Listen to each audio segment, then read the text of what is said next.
अस्सलाम वालेकुम। Welcome to the channel suspense horrible stories. दोस्तों, आज हम अपनी वीडियो में ऐसे जिन के बारे में बात करेंगे जिसने करबला के वाक़ये को खुद अपनी आंखों से होता देखा। ये एक हकीकत है कि जाफ़र जिन था। कुछ लोग इसे जाफ़र जिन भी कहते हैं। ये वाहद जिन था जिसने इमाम हुसैन रज़ी अल्लाह ताला अन्हा को करबला में प्यासा शहीद होता देखा था, जिसने मैदान करबला में आप रज़ी अल्लाह ताला अन्हा की मदद करने की ख्वाहिश का इजहार भी किया, मगर इमाम हुसैन रज़ी अल्लाह ताला अन्हा ने खुदा की हिकमत के तहत मदद लेने से इनकार कर दिया और इमाम खुदा की रज़ा पर राज़ी रहे। जाफ़र जिन जब करबला पहुंचा तो क्या देखा, ये वो खुद बयान करता है। जब हम करबला के मैदान में पहुँचे, चारों तरफ से चार चार सब का इलाका दुश्मन फ़ौजों ने घेर रखा था। इसी तरह मलाइका की बहुत ज़्यादा सफ़ें लगी हुई थीं।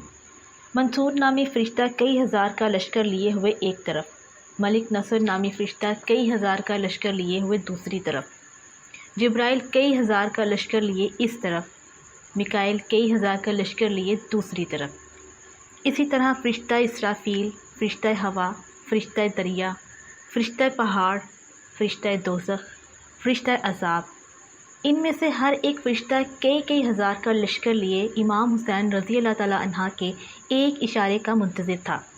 इसी तरह 1,24,000 अम्बिया अलैहिस्सलाम हज़रत आदम से लेकर ख़ातमुन नबिय्यीन तक सफ़ें लगी हुई हैरान व परेशान खड़े थीं। ख़ातमुन अम्बिया सरवर कायनात अपना दामन फैलाए फरमा रहे थे, ऐ मेरे प्यारे बेटे, जल्दी करो, बेशक हम तुम्हारे इस्तकबाल के लिए खड़े हैं। इधर मैदान करबला में तन्हा मेरा मौला हुसैन ज़ख्मों में चूर, पेशानी ज़ख्मी, जलता हुआ सीना, फटा हुआ सर, रोती आँखों के साथ बेयारो मददगार खड़े थे। लेकिन आप मलाइका की लगी सफ़ों की परवाह किए बगैर अपने खालिक से राज़ो नियाज़ कर रहे थे, किसी एक तरफ भी निगाह नहीं फरमा रहे थे। मुझे भी कोई रास्ता देने के लिए तैयार ना था कि जाकर मौला की कदम बोसी कर सकूं। मैं भी दूर से हज़रत इमाम हुसैन रज़ी अल्लाह ताला अन्हा के इम्तिहान की मंजिलों को देखकर मबहूत खड़ा था कि अचानक मेरे मौला ने सरे गुर्बत बुलंद किया और मुझे देखा और अपनी एक पलक से इशारा फरमाया, ऐ जाफ़र, मेरे पास आ जाओ। ये आवाज़ सुनकर तमाम मलाइका मेरी तरफ देखने लगे और मुझे रास्ता देने लगे। मैंने भी जल्दी से अपने आप को मौला के कदमों में पहुँचाया और अर्ज़ की, मौला, मैं 30,000 के लश्कर के साथ आपकी नुसरत के लिए हाजिर हूँ, हुक्म फरमाइए। तो हज़रत इमाम हुसैन रज़ी अल्लाह ताला अन्हा मुझे फरमाने लगे, ऐ जाफ़र, तूने बड़ी तकलीफ़ की, खुदा और उसके हबीब तुझ पर राज़ी हों और तुम्हारी खिदमत दरगाह खुदा में कबूल हों, लेकिन मुझे तुम्हारी मदद की ज़रूरत नहीं, तुम वापस चले जाओ। मैंने दोबारा अर्ज़ की, मौला, मैं आप पर कुर्बान, मुझे आप अलैहिस्सलाम जंग की इजाज़त क्यों नहीं देते?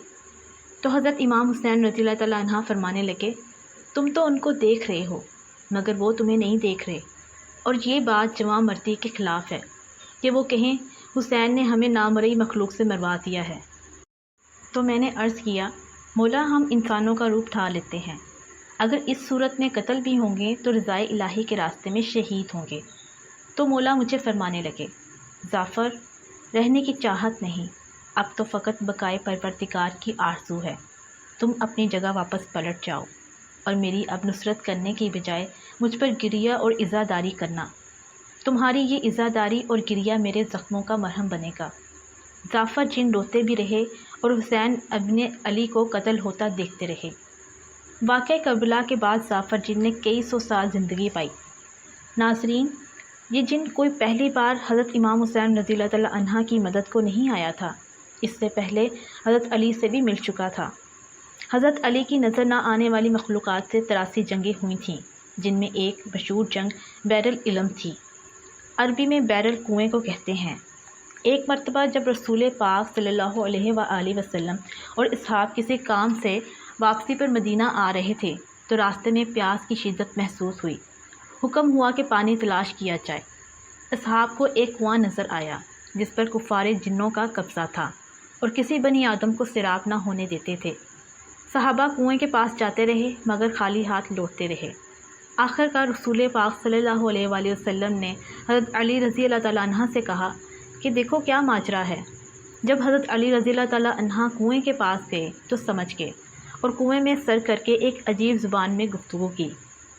شروع میں حضرت علی رضی اللہ تعالیٰ عنہ دھیمے لہجے میں جنوں سے کہتے رہے کہ پانی کی بندش سے باز رہو، آخر نہ ماننے پر تلوار لیے کنویں میں اترے، درجنوں جنات کو ختم کیا، جنوں نے توبہ کی، مشرف اسلام ہوئے، تو امام علی رضی اللہ تعالیٰ نے انہی میں سے ایک کو جنات کا سردار مقرر کیا۔ یہ وہی ظافر جن تھا جو سردار بنا۔ اس کا اصل نام ارغمان تھا، مگر مولا علی کی قدم بوسی کے بعد ظافر کے نام سے مشہور ہوا۔ کربلا کے میدان میں جب امام حسین رضی اللہ تعالیٰ عنہ نے استغاثہ بلند کیا تو تمام انبیاء، مقرر فرشتے، دیگر ملائکہ، جنات اور دیگر نظر نہ آنے والی مخلوقات بھی نصرت امام کے لیے حاضر ہوئے۔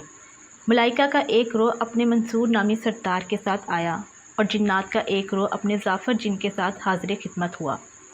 ظافر جن وقت عاشوراء اپنی تاج پوشی کا جشن منا رہا تھا کہ دو جنوں نے اسے کربلا میں حضرت امام حسین رضی اللہ تعالیٰ عنہ کے حالات سے آگاہ کیا، جس پر وہ تاج پوشی چھوڑ کر اپنے لشکر کے ہمراہ کربلا آیا، مگر مظلوم امام رضی اللہ تعالیٰ عنہ نے اسے خیر کی بشارت دے کر مدد سے منع فرمایا اور کہا، میں اصغر اور اکبر، غازی اور تمام انصار قربان کر چکا ہوں، میں تم سے راضی ہوں۔